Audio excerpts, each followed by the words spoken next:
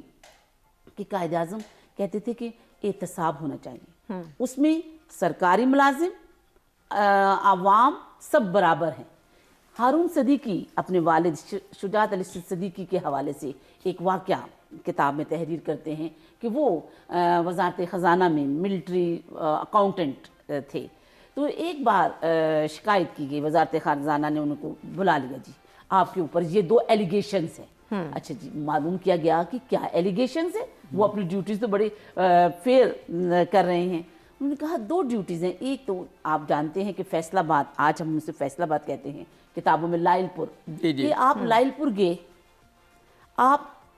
سرکاری خزانے کی ریلوے کے پیسے لیے اور آپ وہاں رہے اور آپ نے وہ استعمال کیا، سرکاری چیزوں کا استعمال کیا اور رہائش بھی اختیار کی وہاں پہ اور 3 دن رہے۔ Number 1 allegation. نمبر 2 ایلیگیشن یہ کہ جو سرکاری اخبار تھا وہ آپ اپنے گھر میں منگواتے تھے۔ اب دیکھیں آج کے دور میں تو یہ 2 معمولی الزامات ہیں، لیکن ان کی طلبی ہو گئی، اچھا وہ حاضر ہوئے، دیکھیں عام حالانکہ ملٹری اکاؤنٹنٹ جنرل آپ بتا آج بہت عہدہ ہے اس کا، اور اس وقت بھی وہ بہت بڑا عہدہ ہوگا، وہ بیچارے حاضر ہو گئے، جی ٹھیک ہے میرے ایلیگیشن، اب انہیں بھی صفائی کا موقع دیا گیا۔ تو انہوں نے پہلا جو سرکاری اخبار کا ایلیگیشن تھا، سہیل صاحب پتہ اس کا کیا جواب دیا؟ انہوں نے کہا کہ جو ہاکر تھا، جو اخبار بانٹتا تھا، وہ میرے گھر کے قریبی کے ہی رہتا تھا، تو میں نے اس کو یہ حکم دیا کہ جب اخبار تم مجھے میرے گھر میں دے دیا کرو، کیونکہ سرکاری ٹائم کو میں بچانا چاہتا ہوں۔ دیکھیں ایک سرکاری ملازم کا ویژن، ایک ادارے کا ویژن، ایک سرکاری ملازم کا ویژن، کہ میں سرکاری ٹائم میں جب اخبار کو پڑھوں گا تو میرا سرکاری ٹائم ضائع، کمٹمنٹ سرکاری ملازم کی دیکھیے، کمٹمنٹ دیکھیے، اچھا ضائع ہوگا، تو میں گھر میں اخبار کو ناشتے کے ٹائم اپنے نجی ٹائم میں اس کی انڈر لائن کرتا تھا اور وہ اخبار ڈیلی لے کے جاتا تھا آفس، اور after the end of the month وہ اس کو ردی بیچ کے سرکاری خزانے میں پیسہ میں جمع کرواتا تھا۔ یہ ایک ایلیگیشن دیا۔ دوسرا کہ آپ لائل پور آئے ہیں اور اپنے نہ یہاں پر ٹھہرے بھی ہیں اور سرکاری ٹی اے ڈی اے جو بھی تھا وہ آپ نے اسے ریسیو کیا۔ انہوں نے کہا میں آپ کو یہ بتاتا ہوں کہ یہاں کا جو ڈپٹی کمشنر ہے وہ میرا فرینڈ ہے، اور ظاہر ہے وہ دور ایسا تھا کہ مہاجرین کی آباد کاری ہے، انہوں نے کہا 300 لوگوں کو میں نے وہاں پر ان کو آباد کرنا تھا، تو ہاؤ از اٹ پاسبل کہ میں 2 یا 3 دن میں سرکاری اس دورے میں آتا تو میں ان کے ساتھ رہتا اور ان کو کرتا۔ تو میں نے اس کا بہترین حل یہ کیا کہ میں اپنے پیسے سے آیا، لائل پور آیا اور اپنے دوست کے گھر رہا، اور میں نے جتنے دن ان 300 ملازمین وہ جو مہاجرین تھے ان کو جو آباد کیا، تو میں نے کوئی روپیہ ڈیلی الاؤنس کی زمرے میں نہیں لیا، لیکن اگر پھر بھی وزارت خزانہ مجھے یہ کہتی ہے کہ میں نے سرکاری پیسہ لیا تو مجھے حکم دیا جائے کہ میں اس کو سرکاری خزانے میں جمع کروا دوں۔ دیکھیں یہ ایک سرکاری ملازم کی کمٹمنٹ، اس کا فیئر پلے اور سرکاری ادارے کی چیک اینڈ بیلنس، اور اس طرح کی چیزیں دیکھیں، اس طرح کا نظام حکومت ہمیں اگر قائد اعظم کا ویژن آج کے دور میں اگر ہم ری وزٹ کرنا چاہیں تو ہمیں اس سے ہماری ینگ جنریشن کے لیے بھی بہت سبق ہے، بے شک کہ وہ اپنی کمٹمنٹ اپنی سرکاری ڈیوٹیز کے ساتھ رکھیں۔ جی، یہ اسی بات کو آگے بڑھاتے ہوئے جب ہم بات کرتے ہیں کہ عوام خاص طور پر ینگ جنریشن کو یہ بتانا چاہیے کہ پاکستان کی شروع کی مشکلات بہت زیادہ تھیں، اور اس دور میں نظام حکومت قائم کرنا، یہ خود پاکستان کا بننا بھی ایک معجزہ تھا، لیکن اس دور میں نظام قائم کرنا بھی ایک معجزہ تھا، جس میں جیسے آپ نے کہا کہ خزانے کا نظام، اسٹیٹ بینک قائم ہوا، بیوروکریسی کا نظام، بڑے لوٹے پوٹے لوگ وہاں سے یہاں آئے تھے۔ ہم اکثر یہ بیان کرتے ہیں، ریپیٹ کرنے میں کوئی حرج نہیں، کہ پیپرز کو کلپ کرنے کے لیے پن نہیں ہوتے تھے، تو کراچی کے جنگلوں کے جو کانٹے ہیں، جی وہ میں ایک دفعہ یہ عرض کر رہا تھا، تو ایک شاید ڈاکٹر ریاض احمد صاحب تھے، تو انہوں نے کہا کہ وہ کانٹے ابھی بھی میوزیم میں موجود ہیں،